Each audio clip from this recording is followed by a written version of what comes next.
Estou bem feliz aí em experimentar essa coisa nova, da gente tentar fazer uma conversa e se sentir mais perto, né? Apesar de tudo. E a proposta de hoje é a gente conversar sobre esse tema que eu fiz a proposta para a Lívia, da Covid-19 e a crise permanente, entre aspas, da saúde no Brasil, reflexos da racionalidade neoliberal. O que é que eu vim pensando, né, desde que a gente iniciou esse processo de quarentena, desde que a gente se depara com essa situação da Covid-19? Uma das coisas que tem trazido à tona e que várias pessoas têm discutido é sobre o coronavírus para além do vírus, né? Então, isso faz a gente se perguntar quando um vírus, ele não é apenas um vírus, e o que é que ele reflete. Quando a gente vê esse cenário da Covid e toda a repercussão que se tem, né, principalmente pela sua alta transmissibilidade, a alta letalidade, como a gente já discutiu em outros vídeos aqui, a gente se depara em buscar soluções. E o que começa a ser discutido, né, inicialmente sobre essa questão do combate ao vírus é a discussão sobre uma boa higienização, o distanciamento social, né, a necessidade do distanciamento social e a necessidade de um sistema de saúde forte. Então, a gente se depara com essas três demandas de elementos que seriam centrais para a gente conseguir combater a Covid-19. Entretanto, quando a gente passa a olhar para essas necessidades, né, do que deveria ser feito, a gente começa a se deparar, né, a ter descortinado uma realidade em vários países do mundo, mas a gente vai falar especificamente do Brasil, que é uma realidade em que existe uma desigualdade social extrema, né? A gente está no país com uma das maiores desigualdades sociais do mundo. Essa desigualdade social e econômica, ela pode ser retratada em vários dados que a gente encontra do IBGE, por exemplo, sobre o número de pessoas em extrema pobreza ou em condições de pobreza. Então, a gente tem aí, nos dados de 2019, cerca de 13 milhões de pessoas, de brasileiros, né, se encontrando em estado de extrema pobreza, 50 milhões em condições de pobreza. Isso aí a gente vê que começa a ter um aumento, né, um avanço a partir de 2015. Além disso, a discussão que a gente começa a perceber, né, quando a gente fala sobre a questão da higienização e a gente vê as pessoas sem ter água em casa, sem ter como ter produtos de higiene. E aí a gente encontra outros dados, né, que vai dizer respeito à questão de não ter acesso à água tratada, a ausência de acesso à coleta e tratamento de esgoto, né, essa questão da ausência de acesso à coleta e tratamento de esgoto, a gente tem mais de 100 milhões de pessoas nessa condição. Então, e esse quadro se agrava quando a gente vai olhar para a questão regional, que a gente vai perceber que as regiões do Norte e Nordeste, elas têm um cenário ainda pior, né, onde estão os números mais elevados dessa situação drástica. Isso vai evidenciando uma desigualdade também regional. Então, todo esse cenário que vai sendo descortinado, né, que a gente vai percebendo essas relações de desigualdade, a gente depois passa a observar também uma outra questão, né, que é a ideia de se ter um sistema de saúde forte para dar conta disso, e a gente se depara com o sucateamento do SUS, que não é novidade para a gente que está aqui, né, imagino que para a maioria que está aqui, não, ou todos, não seja novidade, mas para muita gente parece que foi uma grande novidade, né, esse SUS sucateado, esse SUS que a gente precisava ter ele forte e pronto para dar conta, depois de anos que ele vem sendo massacrado. Então, esse cenário que a gente tem, por exemplo, do Sistema Único de Saúde, como a gente já acompanha e já discute há tanto tempo, né, inclusive nas nossas aulas, é o resultado de um contexto histórico, político, social e econômico, né? Então, é o reflexo disso que a gente passa a ter. E tudo isso também começa a dizer um pouco, ou muito, sobre a perversão do neoliberalismo. Então, essa situação, ela permite que a gente também abre os olhos e se dê conta, né, das graves consequências que o neoliberalismo traz É algo que sempre teve presente, né? Então, na verdade, é uma dos nossos maiores males, é a questão do neoliberalismo, que, como a gente já discutiu em várias situações, quem já passou por mim na disciplina de saúde e sociedade, a gente já conversou um monte sobre isso, com Ronaldo também, né, em direito sanitário, com certeza é algo que ele explora bastante.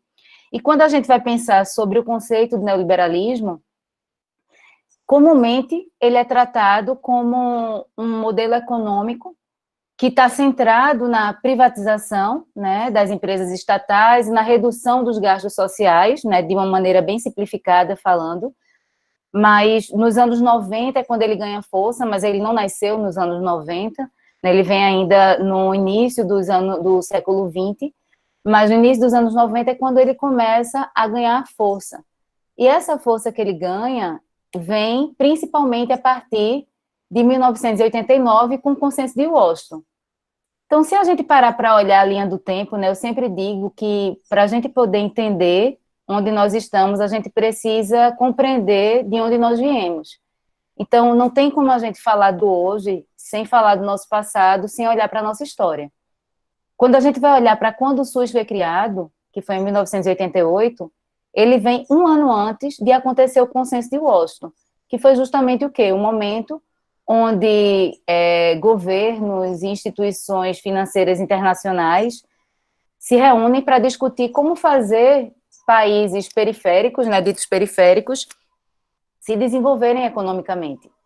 E é aí que vem algumas regras para isso, como as propostas neoliberais que estão relacionadas a essa ideia que a gente tem de Estado mínimo, né, de tentar reduzir a participação do Estado, que eu vou ainda ponderar esse ponto. Então, a gente percebe que o SUS, né, e aí depois vem a regulamentação em 90, então, na verdade, o SUS ele vem nadando contra a correnteza. Quando a gente se questiona, né, por que é que o SUS passa por tanta dificuldade, porque há 30 anos, né, mais de 30 anos que a gente vem tentando fazer acontecer e a gente não consegue ter a consolidação desse sistema único de saúde. Porque, de fato, a gente nada contra a maré. E o que a gente conseguiu até aqui foi feito à base de milagre. A gente pode dizer isso. Quando a gente passa para olhar, né, que eu vou falar um pouco disso, sobre todo o processo de tentativa de existência do SUS, a gente se depara com um cenário de muito sofrimento e um caminho muito árduo para a gente estar até aqui. E aí, Keila, oi. Keila, os slides estão passando. Sozinhos? Tu já começou a passar? Então, agora chegou no do peixe, não sei se para todo mundo, mas para mim estava travado lá no primeiro ainda. Estava aqui, depois veio para aqui. Não estava travando. E o peixe. E para os demais? Também, estava a discussão lá no chat. Agora está no peixe. Tá, então me avisem, tá? Avisa, porque a gente estava avisando no chat para não interromper. Tá, pode gritar aí. Tá, beijo. Então, e aí, nessa questão, né, eu trago uma fala de Boaventura, de uma publicação recente dele, quando ele vai falar sobre o neoliberalismo, dizendo que o neoliberalismo, ele põe de lado qualquer lógica de serviço público, e com isso ignora os princípios de cidadania e direitos humanos. Então, eu acho que quando a gente lê essa frase de Boaventura inicial, já faz a gente parar para entender um pouco mais tudo que a gente vem vivendo no país.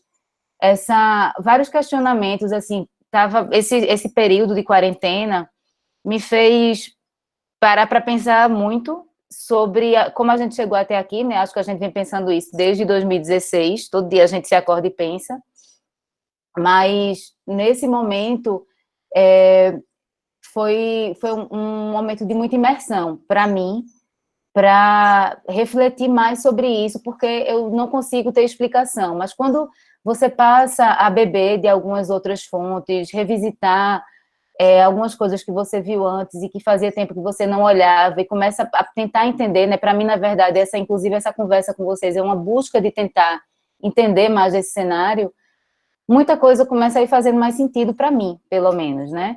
Então, essa questão da gente ignorar princípios de cidadania e direitos humanos tem muito a ver com o que a gente tem vivenciado no Brasil, principalmente do ano passado para cá.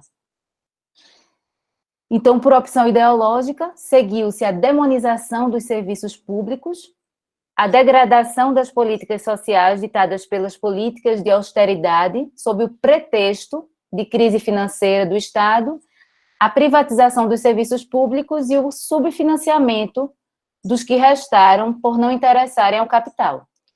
Então, quando a gente pensa, né, nesse cenário apontado por Boaventura sobre o neoliberalismo, né, sobre a característica do neoliberalismo, ele também vai falar sobre dois elementos centrais, que é sobre a questão de quando a gente está em situações de crise, né, um pouco de como do que Darlindo estava falando na aula passada, na conversa da semana passada.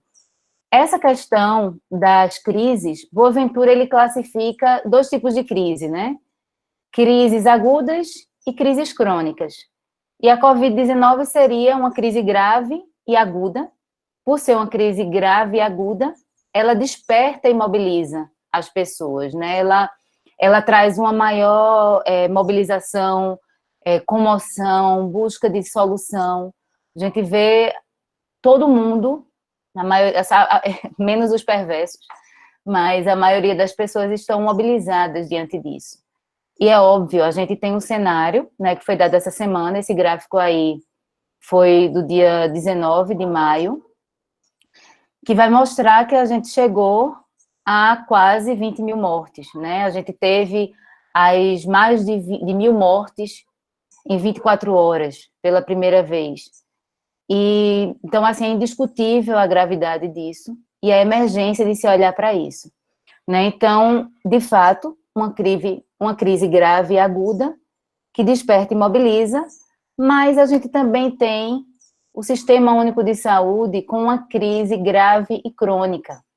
Por isso que essa crise permanente que eu coloco entre aspas, é porque é como Boaventura fala, né? Então, na verdade, essa crise permanente é dele, e é dado como isso, a crise crônica, que ele chama, é justamente aquilo que nunca deixa de ser, que está aí permanentemente existindo e batendo na porta, e gritando e pedindo socorro.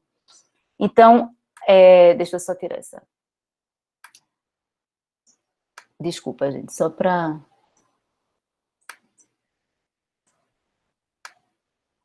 Então, quando a gente para pensar nessa crise crônica do SUS, ele fala o seguinte, que as crises que são crônicas, elas tendem a passar desapercebidas, mesmo quando a sua letalidade é exponencialmente maior, que é a situação do Sistema Único de Saúde. Há 30 anos que a gente tem as pessoas passando por situações de morte, né, de adoecimentos gravíssimos, uma situação extremamente grave e que ninguém nem parava para olhar para esse Sistema Único de Saúde.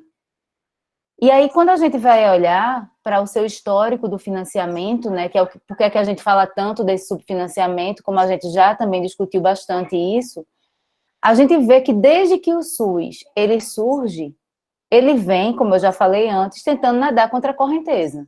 Nada do que foi prometido como benfeitoria, no sentido de coisas que iam trazer positividade para o Sistema Único de Saúde funcionar, a gente nunca conseguiu implementar.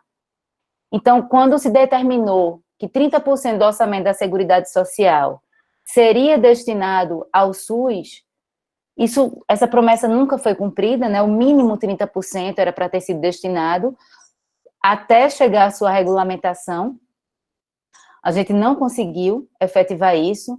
A gente entra no processo de estrangulamento, né? A gente se propunha a ser um sistema universal, entra no processo de estrangulamento, e aí vem a proposta da CPMF, que a ideia era que essa contribuição provisória fosse destinada à saúde, e ela só vem parcialmente. Então, a gente não tem ganhos significativos para a saúde, né? Ela entra, a gente passa 10 anos com essa CPMF, e a gente não consegue ter o montante total que deveria ser destinado para a saúde.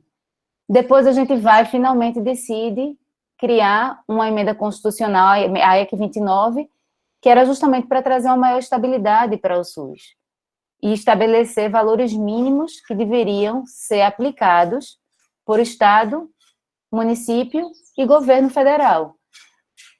Nesse momento, o que a gente passa a ter é uma definição dos 15% para município, no mínimo, 12% para Estado, e o que seria aplicado pelo governo federal seria o que foi aplicado no ano anterior, a variação do PIB em cima desse valor que tinha sido arrecadado no ano anterior, para poder aplicar na saúde, pelo governo federal.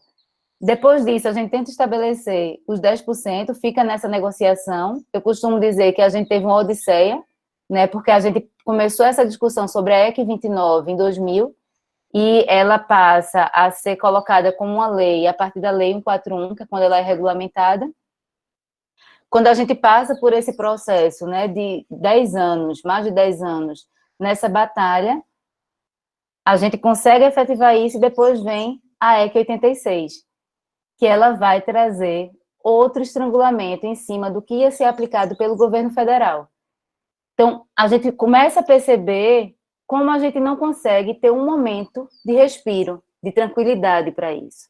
E aí a gente chega, um ano depois, com a famosa EC 95, né, que foi o que a gente tanto se mobilizou, toda aquela ocupação que a gente teve pelo país inteiro, tentando impedir a PEC da morte, as pessoas sendo tratadas como loucas porque estavam fazendo isso, e agora todo mundo está prestando atenção nisso. Até quem defendeu a EC 95, hoje pede para que ela seja revogada, porque a gente está ficando sem espaço e sem chão para lidar com ela.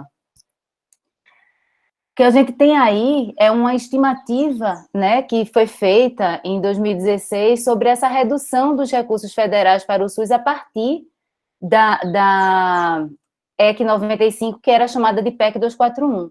Nessa simulação, se a gente já tivesse desde 2002 com essa EC 95 em vigor, o que a gente teria arrecadado, destinado, seria infinitamente menor.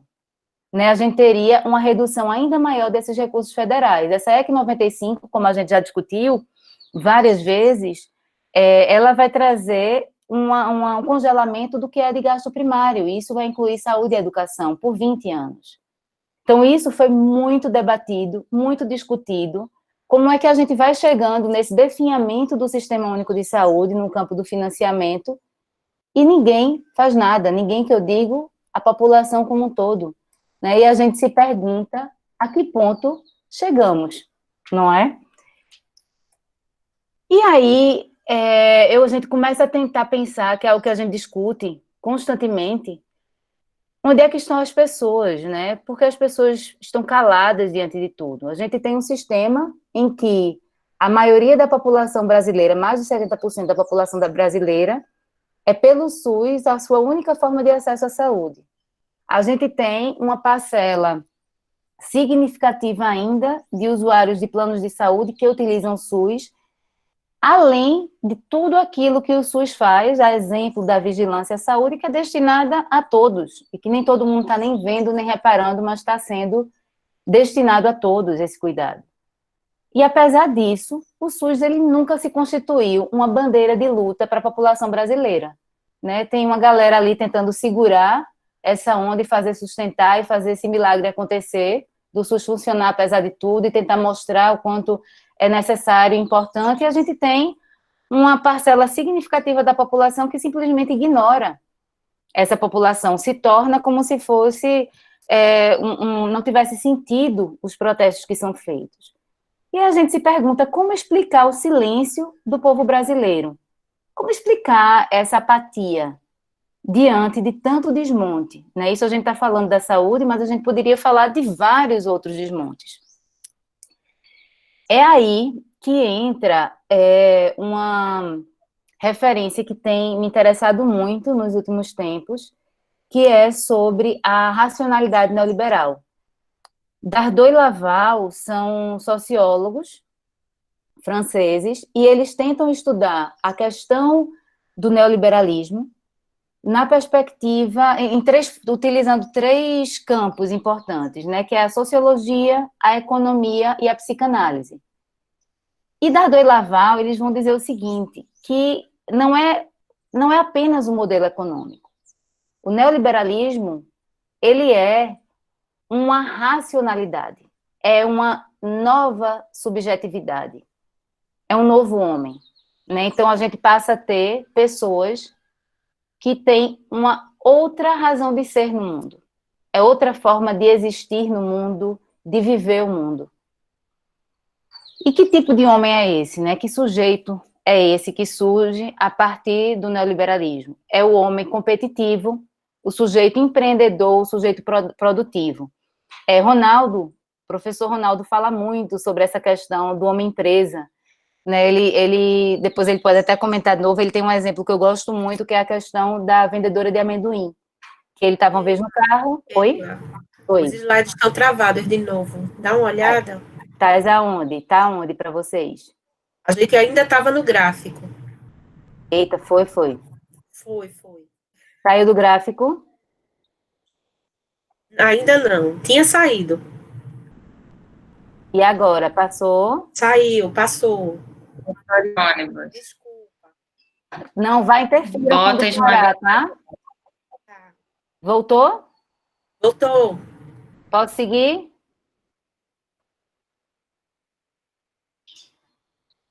Tá passando normal, Lívia? Alô? Tá, agora... Tá passando. Pronto, então bora. Então, dando seguimento, né, eu estava falando sobre a racionalidade neoliberal, né? Então, ele começa a falar sobre esse novo homem, né? E o que eu estava dando de exemplo, que Ronaldo sempre fala sobre a vendedora de amendoim, que ele uma vez estava no carro e viu aquelas pessoas vendendo, né, tipo bala e tal, vendendo amendoim. E ela dizia algum aviso, que pode ser que eu fale errado agora, mas era alguma coisa do tipo, eu não estou desempregada, tipo, isso é minha empresa. Né? Então, a que ponto a gente chegou? As pessoas, quando a gente discute, né, a esquerda começa a discutir e falar, mas a classe média precisa entender que eles também são trabalhadores, né? Eles são proletariado e tal. Essas pessoas não estão entendendo isso. Não é só a classe média. Se passa a deixar de se entender como classe trabalhadora. Agora você é um empreendedor.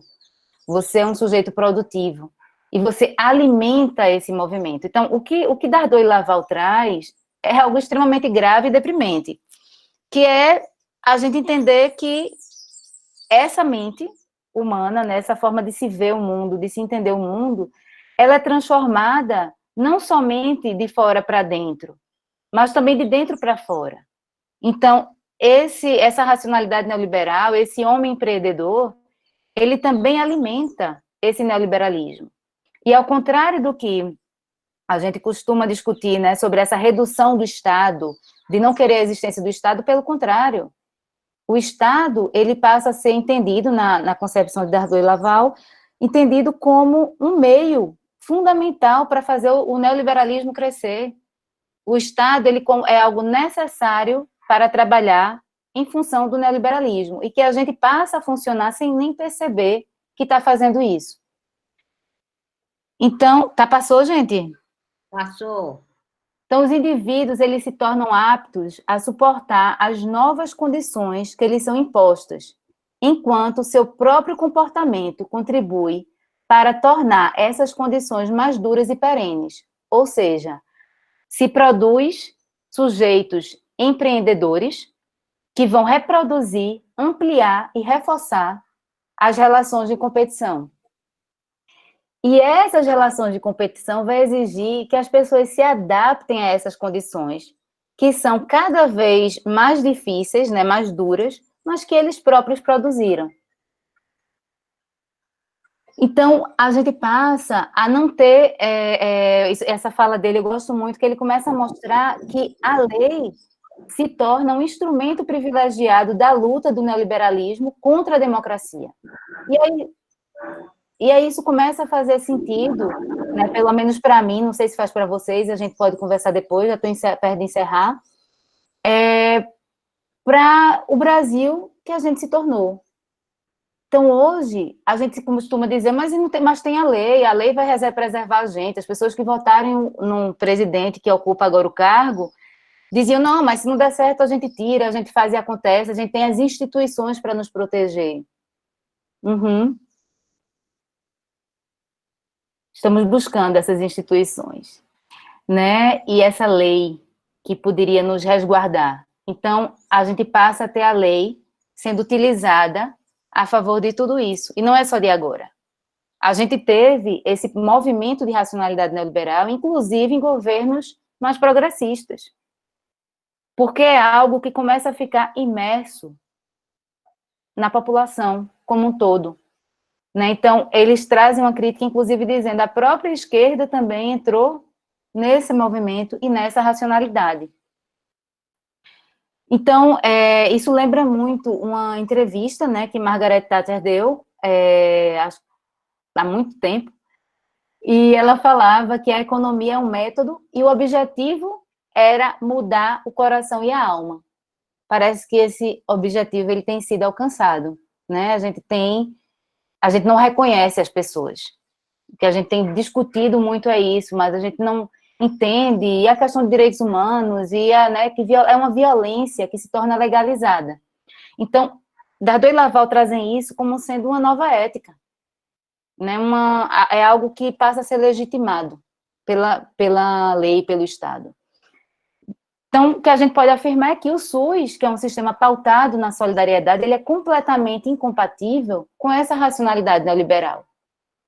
Quando a gente se depara com a Covid-19, o medo, o pavor da morte, a gente começa a ver pessoas que estavam chutando o Sistema Único de Saúde, dizendo que não se importavam com esse sistema, se agarrar ao SUS como uma tábua de salvação. A gente vê o próprio ex-ministro da Saúde com colete do SUS, como a gente comentou sobre isso, né? A gente vê várias pessoas dentro da lógica privatista elogiando o SUS e falando da importância do Sistema Único de Saúde. Mas, dependendo de como isso for conduzido, quando isso tudo passar, ele pode novamente ser esquecido. E aí a gente se pergunta, né, para onde ir com isso tudo? O que fazer?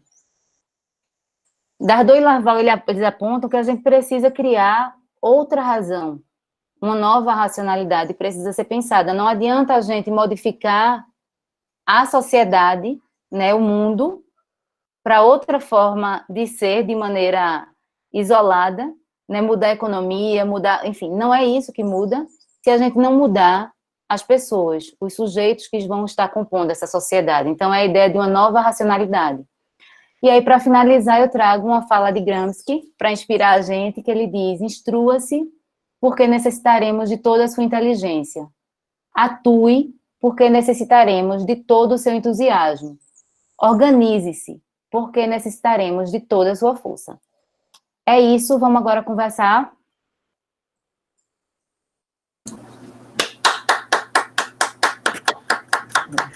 É Lívia, né? Ai, Ronaldo, Gabi, aí, parabéns, amiga. Muitíssimo obrigada. E vamos abrir a roda, né? Agora, né? Eu queria pedir para quem quiser falar, por favor, se inscrever. E aí a gente vai organizando o debate, tá bom? Se inscreve aqui no chat. Quem quiser fazer um comentário.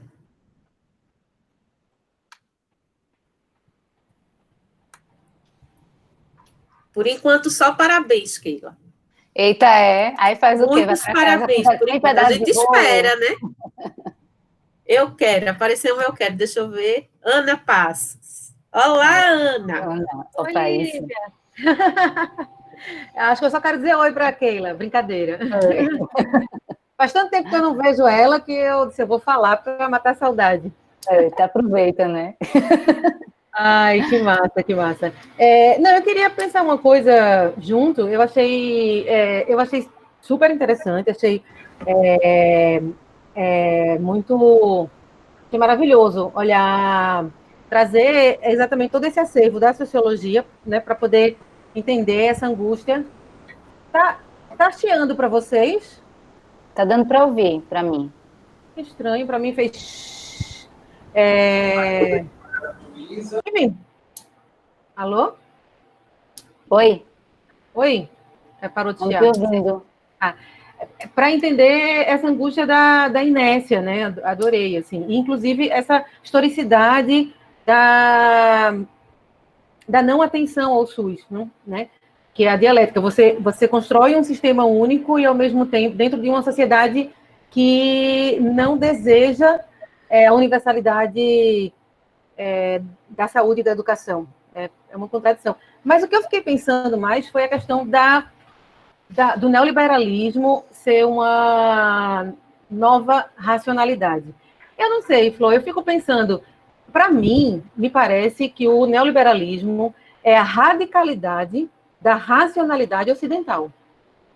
Porque os elementos fundantes da radicalidade ocidental, ele está lá no neoliberalismo. Ele só está agravado porque como é que o neoliberalismo explode, né? No sistema político, quando começa a globalização, na caída do Muro de Berlim, quando você tem a impossibilidade de um discurso, de um contradiscurso socialista frente ao avanço do capitalismo.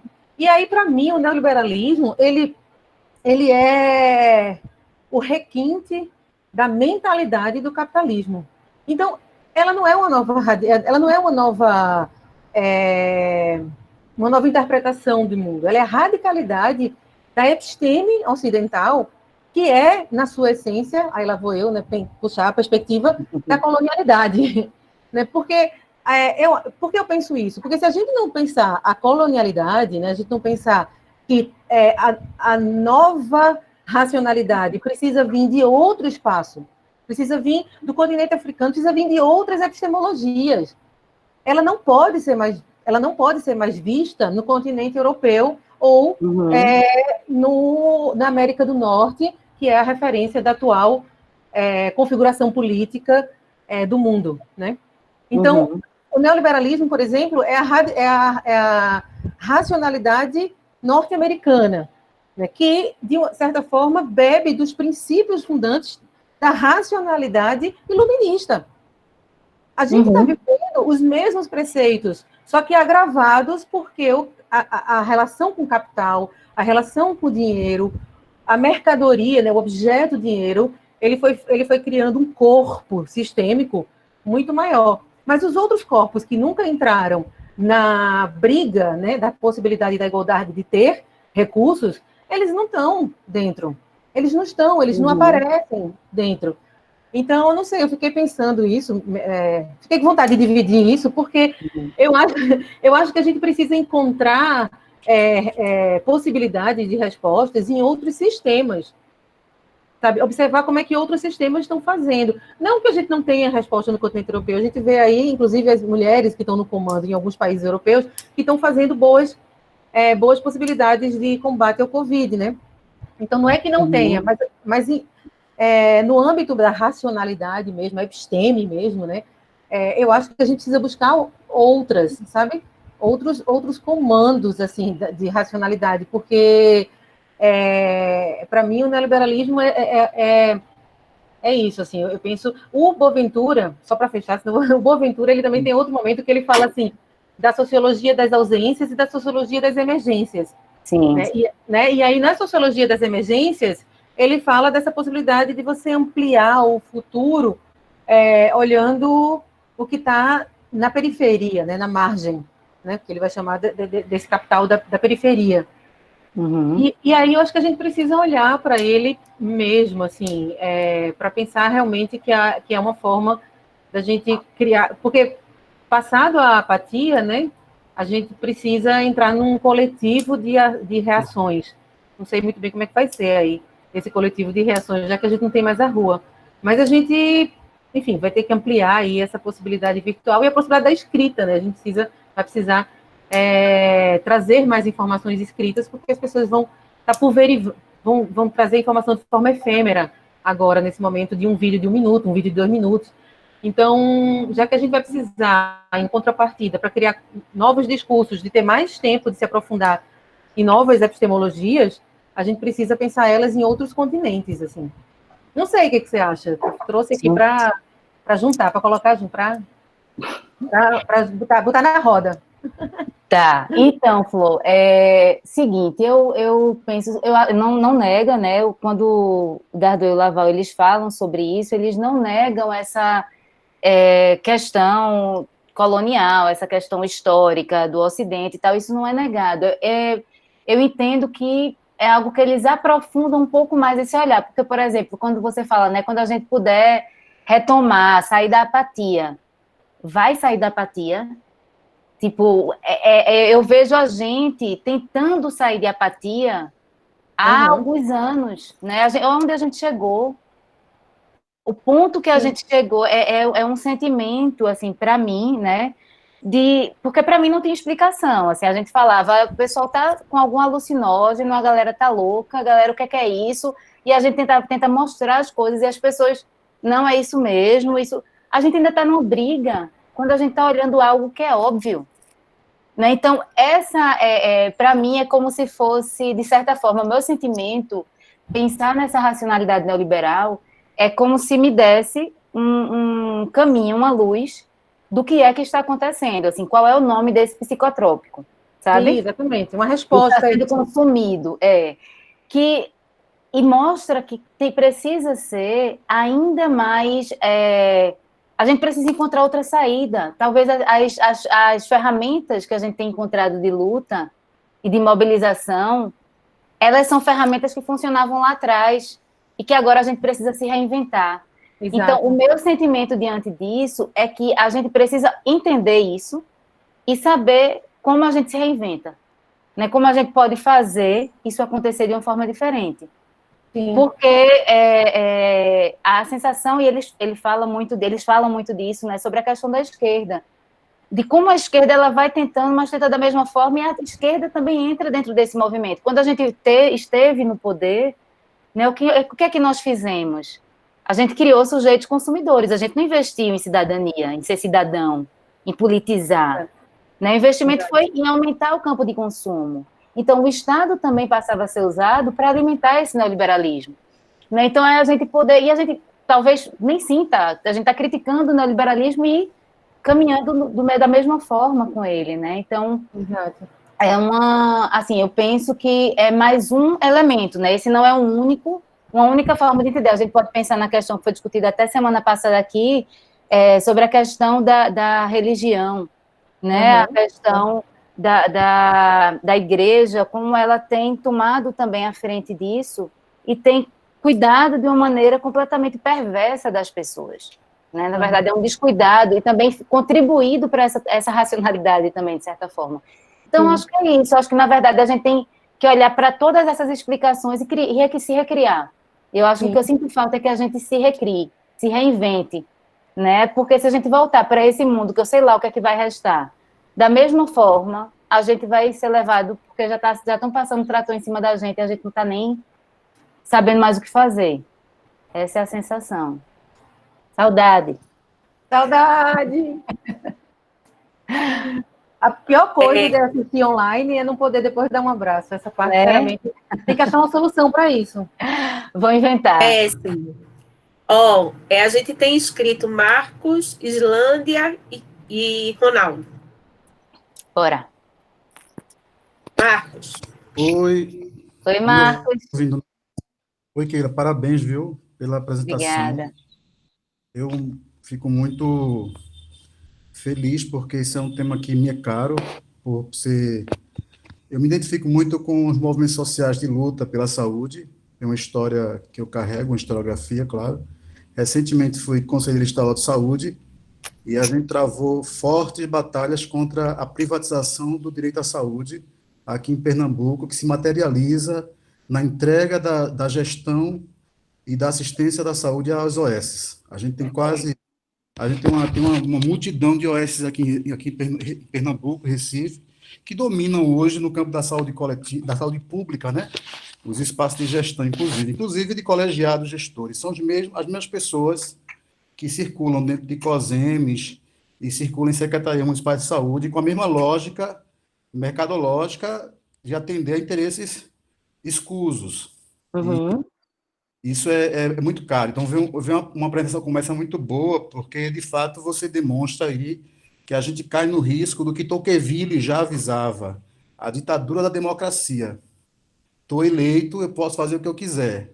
Eu sou eleito pela maioria, a minoria que calha a boca, quando, na verdade, os princípios orientadores da democracia seria você dar conta de garantir direitos para as minorias, para que são elas que precisam de serem mais protegidas, mas a gente está nessa situação.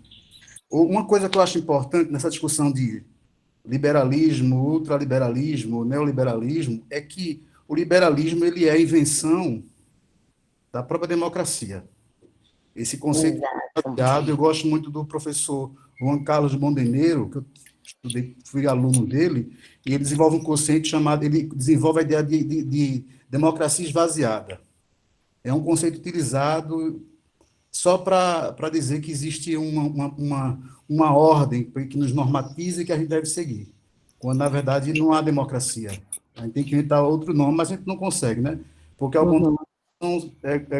são governos autoritários, totalitários. Uma coisa que Boaventura diz também, que ele diz naquele livro, A Gramática do Tempo, e que isso sempre me marcou, sabe, foi o seguinte: a gente tem que voltar para a modernidade, ou seja, para a Revolução Francesa, para identificar os processos inacabados da Revolução Francesa.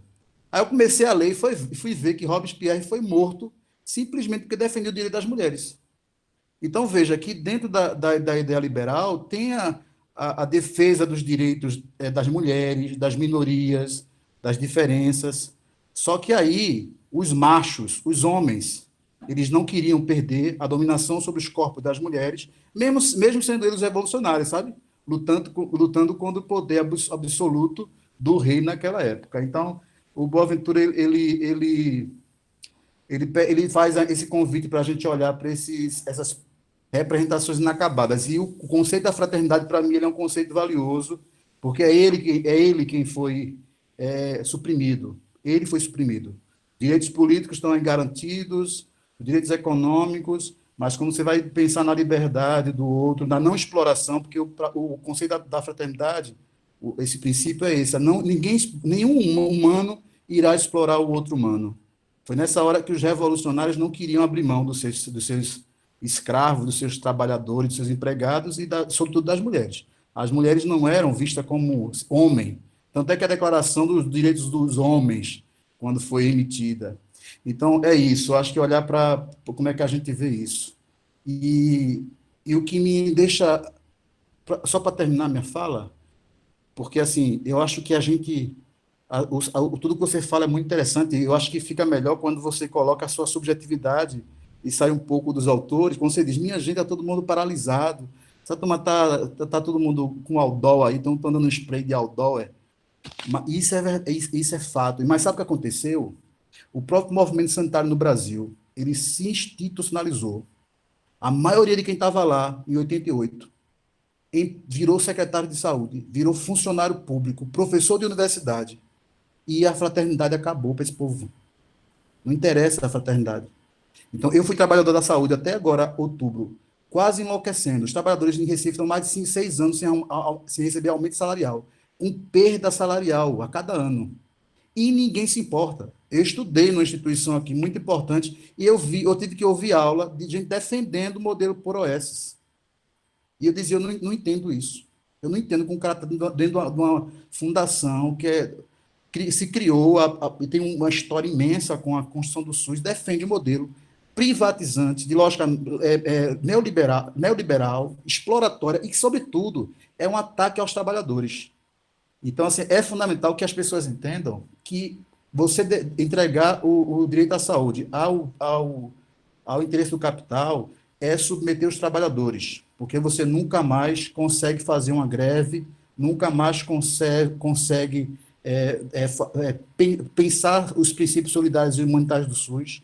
E estamos aí agora, né, em plena pandemia, com as OS envolvidas com um monte de escândalo, porque elas querem dinheiro, elas não querem cuidar da saúde, elas querem dinheiro. Então, assim, eu acho bom. Agora, eu não culpo, sinceramente, o trabalhador que está aí no BRT, que está no Pelópidas, nem no Xambá, por essa falta de... Eu sei que você também não faz isso não, viu? Eu entendi que você não faz isso, mas eu não me revolto com ele. Eu me revolto com aquele trabalhador, com aquele professor intelectual que, tendo a oportunidade, sabe, de dizer para as pessoas, vocês estão sendo dominados, porque a Margaret Thatcher, ela implantou apenas um modelo para quebrar o movimento de trabalhadores das Xerox naquele tempo e das minas, que havia uma luta dos sindicatos contra ela naquele tempo. Ou caía ela ou caía os sindicatos. Quem caiu? Os sindicatos. Por isso que ela foi conhecida como Dama de Ferro. Então, parabéns, eu acho que isso é uma discussão muito importante para quem atua na saúde e para os nossos estudantes que estão aí com a gente, porque é preciso, isso não é assunto de ciências sociais, isso é a existência da gente. Isso é a vida, isso é meu salário. Então, agora, vão congelar querem congelar o salário de servidor público. Então, não estuda não a vida não, porque isso é história, isso é importante a gente envolver isso, independente do lugar que a gente esteja pesquisando ou estudando. Parabéns.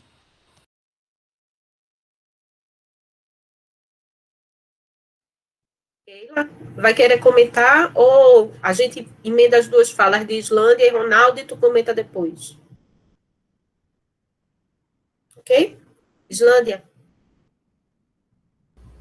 Oi, Keila. Boa tarde, todo mundo. Que saudade de você, do grupo como todo. Parabéns, assim, é uma alegria. Eu fiquei, né, aperreando pelos slides, porque suas apresentações são sempre muito lindas, cuidadosas, assim, a gente fica ansioso para ver cada figurinha, né, porque elas também ajudam a gente a entender o assunto e também trabalha com as nossas subjetividades, né, que eu acho que mais do que nunca isso é importante.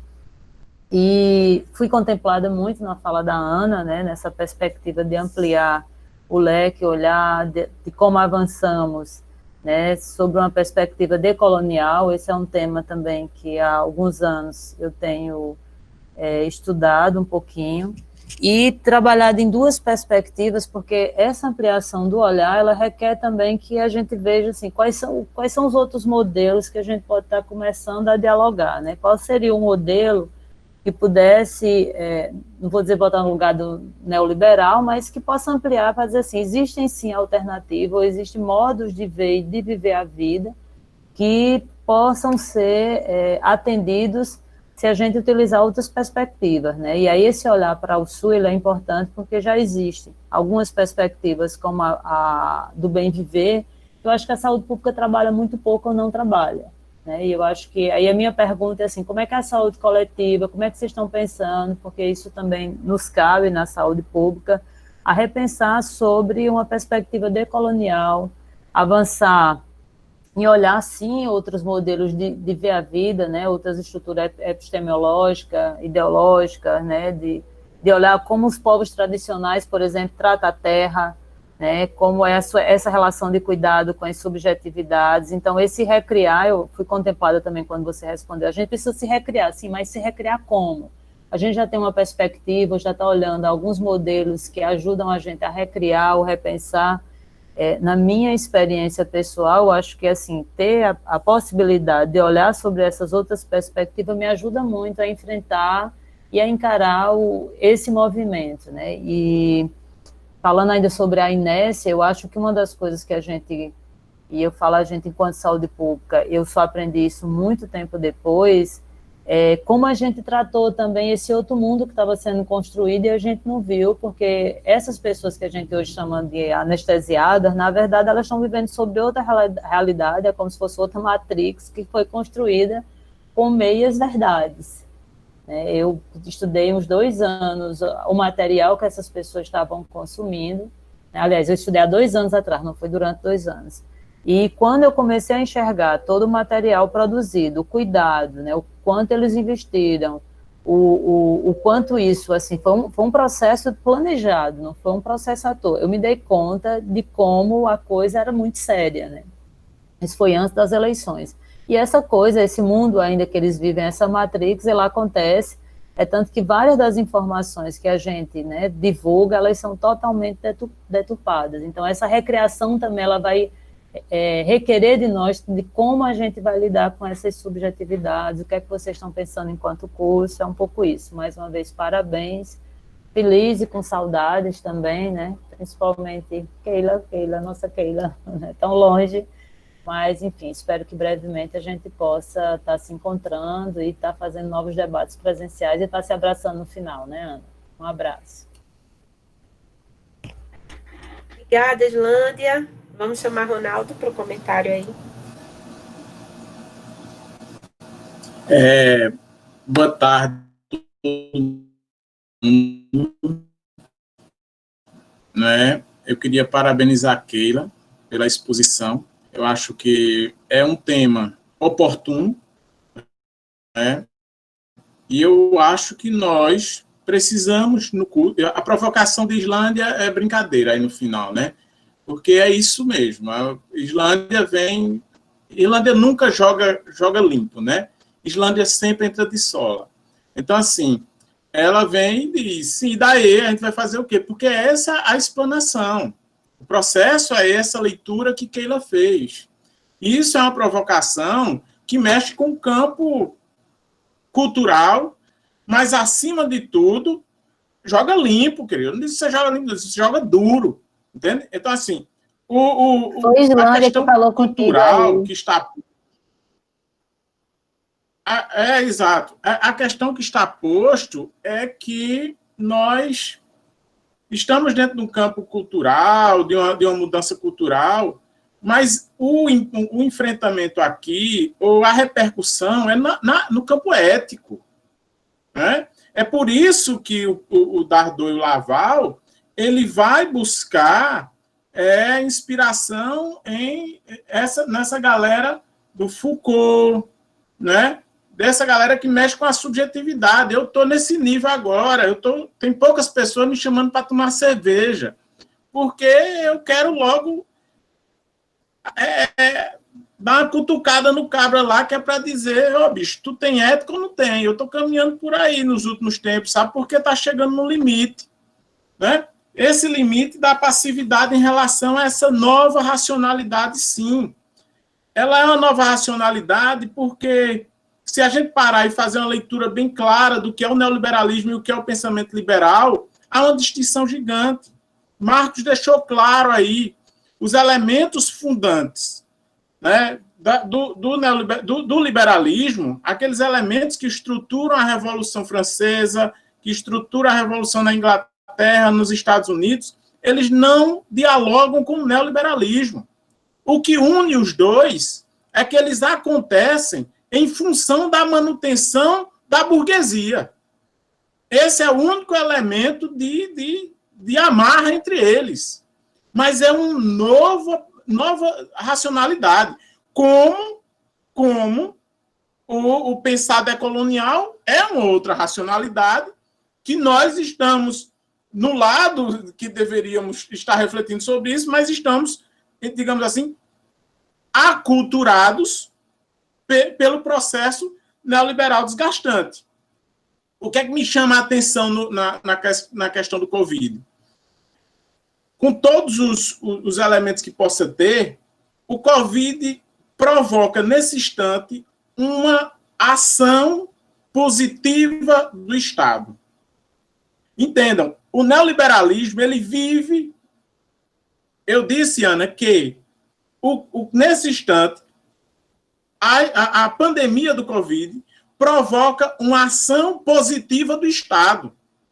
Isso é um elemento que quebra com essa estrutura pensante do neoliberalismo. Porque o neoliberalismo, ele exige do Estado um processo de negatividade, ou seja, o Estado que não interfere, mas que seja implodido pelo próprio Estado. É o Estado quem constrói toda uma elaboração teórica, política, uma movimentação para sair de campo. Volto a usar o exemplo de Marx, as OS é um exemplo disso. Né? Então, assim, essa estrutura, nesse momento, diz, o Estado é preciso. É preciso o Brasil tirar quase 100 bilhões e colocar para entregar ao povo. Eu tenho familiares, amigos que estão revoltados. Não, porque tem gente recebendo R$600 e comprando moto. Tem gente recebendo R$600 e está indo para o puteiro. Ora, meu amigo, essa estrutura quer dizer que jogou dinheiro no mercado. O Estado teve que se mobilizar desses 300, 400 milhões que por ano ele direciona, isso o Brasil, tá? Direciona para pagamento de juros a bancos, ele teve que tirar uma parcelazinha ali e dar, nesse instante, para poder não ter uma convulsão social. Eu não vou chegar aqui e repetir a fala de Lula, que foi extremamente triste. Mas eu entendi o que ele quis falar. O Lula quer dizer que a Covid veio mostrar que só o Estado dá conta de certos elementos, de certas estruturas, né? Então, o neoliberalismo desmonta o iluminismo em prol da manutenção da burguesia. Isso é um elemento que a gente tem que entender. E ele é uma nova racionalidade porque ele bebe em estruturas teóricas totalmente distintas da que bebe o liberalismo. Não cabe no neoliberalismo o Tocqueville, que Marx trouxe, não cabe Rousseau, não cabe. E para terminar, e para piorar essa história, ela vem no mesmo momento agregada a uma participação religiosa extremamente perversa. Volto a dizer para vocês, a indicação do professor Marcos na última semana é uma minissérie na Netflix, The Family, um negócio assim. Vocês precisam entender como esse elemento agregado ao ideário religioso, ele transita. A gente não pode esquecer que o capitalismo precisou dessa estrutura para ocupar o Ocidente. E, da mesma forma, o neoliberalismo está usando de uma nova qualificação evangélica para tomar conta desse Ocidente. Então, está tudo agregado nesse sentido, tá? Existe essa discussão epistêmica, tá? Que a gente precisa entender, precisa estudar mais, né? Que vai dar a condição de nova razão ao neoliberalismo, tá certo? Só que esse neoliberalismo, ele não respeita as leis. Keila foi muito feliz na fala dela, trazendo para a conversa o Boaventura Santos, né? Acho que Boaventura não, foi um texto de Dardot e Laval, onde diz, não existe lei para o neoliberalismo. Não existe lei. Então, a gente vai ter que transitar num elemento de que não existe o respeito à lei. A lógica neoliberal, ela vai dar conta de apagar essa lei que mantém o Estado. Ela não respeita. E a gente vê isso. Se a gente parar para olhar toda a estrutura que a gente está vendo, que a gente percebe aqui no país, nós vamos ver isso. A própria reforma de Estado proposta na década de 90, ela caminha nesse sentido, tá? Só para finalizar, o neoliberalismo se sustenta pela manutenção de crises. Uma crise sempre produzindo uma outra crise. Essa crise do coronavírus, eu posso estar enganado, mas para mim isso não estava no script, né? Mas a produção de crises é o elemento que sustenta essa estrutura chamada neoliberalismo. Nós sempre temos um fogo para apagar. Nós sempre temos algo para nos concentrar e dizer assim, olha, ou você concorre entre você ou você não vai sobreviver. Porque se cria uma crise na educação, se cria uma crise na saúde, se cria uma crise de corrupção no país. Então, é dessas estruturas repetidas de crise que se alimenta o poder que coordena o neoliberalismo. Essa estrutura leva ao enfraquecimento de opções que podem nos levar a um fascismo neoliberal. E nós já temos as primeiras pessoas para conduzir isso no mundo. Chamam-se Donald Trump nos Estados Unidos e Jair Messias Bolsonaro no Brasil. Então, essa estrutura ela é extremamente complicada, porque pode alicerçar o neoliberalismo. Eu vou pegar uma fala aqui, né? o fascismo neoliberal é uma formação econômica política específica que mistura ortodoxia econômica, militarismo, desprezo pelas instituições e as leis, supremacismo branco, machismo, ódio aos intelectuais e amoralismo. Me digam, é o que a gente está vivenciando ou não é? Isso é uma citação de um autor chamado Henri Giraud. É o que nós estamos vivenciando ou não? Então, o desenho que se faz é de uma condição tão grave, temerosa para nós, principalmente quando nós vamos assumir essa condição de decolonial ou anticapitalista, que não é fácil. A gente precisa pensar mais, esmiuçar mais isso e trazer isso para a discussão, para discussão e até para orientação da formação dos nossos alunos, como provoca a professora Islândia. Obrigado.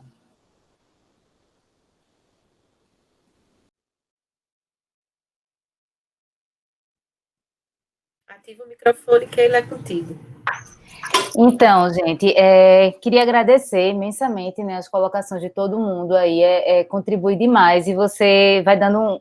Minha cabeça está fervendo, assim, na verdade eu estou muito inquieta, e confesso que eu inventei de fazer essa fala, e no meio do caminho eu me arrependi, porque eu estava tendo que revisitar, né, coisas que eu lembrei porque que eu abandonei no meio do caminho. Por exemplo, Dardot e Laval eu tinha abandonado uma época, depois eu voltei, eu abandono, tipo, eu conseguia ler um pedaço por dia, né, porque é muito angustiante, né, é muito deprimente, de certa forma, né. Eu estava conversando com o Davi, né, meu companheiro, e falando disso, ele dizia, que assunto pesado, pelo amor de Deus, eu dizia, tipo, não tem, né, é pesado, tipo, não tem o que fazer, a gente precisa olhar para isso que é pesado. A gente precisa olhar e pensar sobre isso, de fato, né?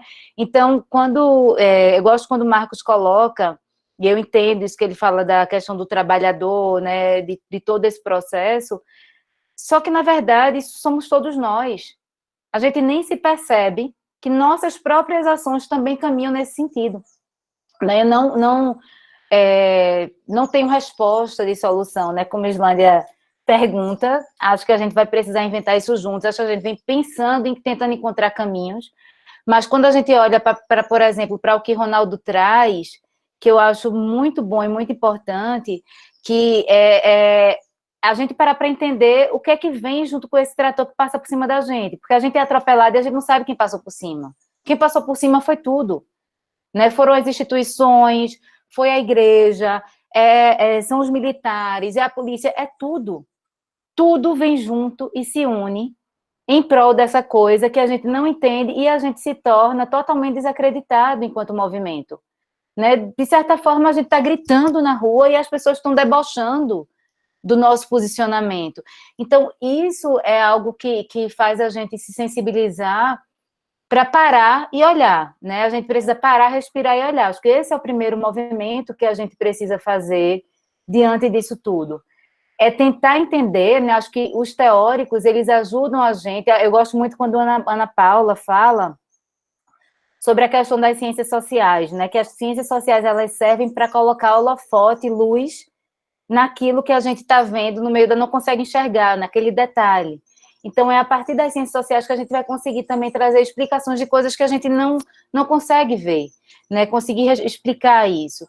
E Ronaldo, quando Dardot e Laval fala, na verdade, nem que não existe a lei, eles usam a própria lei para fundamentar esse movimento, né? Para garantir a manutenção desse neoliberalismo. É ainda mais grave, porque se ele negasse a lei, teriam aqueles que diziam, mas não está negando a lei, vamos tentar ver isso. Mas eles chegam e mostram, estou sendo amparado pela lei. Então, isso se torna ainda mais grave, né? Então, de fato, não tenho solução, não vejo saída. Acho que o curso, ele tem tido um movimento muito importante, acho que é importante a gente colocar isso, que é de todas, quando a gente estrutura, né, a matriz curricular, pautado os quatro pilares, né, das biológicas, a epidemiologia, a administração e as ciências sociais e humanas, é o que faz a gente conseguir ter esse olhar mais aprofundado do todo. Eu acho que o curso, ele caminha nesse sentido. inclusive da gente poder estar juntos encontrando soluções.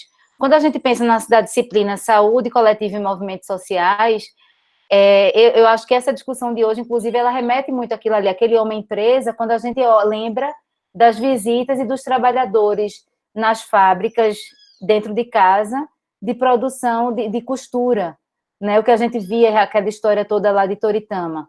Como aquilo era presente, que está também num filme maravilhoso, que eu super indico, está no Netflix, que é Me Guardando para Quando o Carnaval Chegar. Aquilo ali é o principal retrato desse homem empreendedor. Ele não é mais um trabalhador, ele é uma empresa. Ele e sua família, aquilo que eles estruturam naquele lugar. Então, a gente tentar encontrar, a partir de vários campos do conhecimento, essas saídas. Mas a gente vai, de fato, precisar encontrar. Porque ou a gente encontra e sai, e se reconstrói, ou a gente não sobrevive. É isso.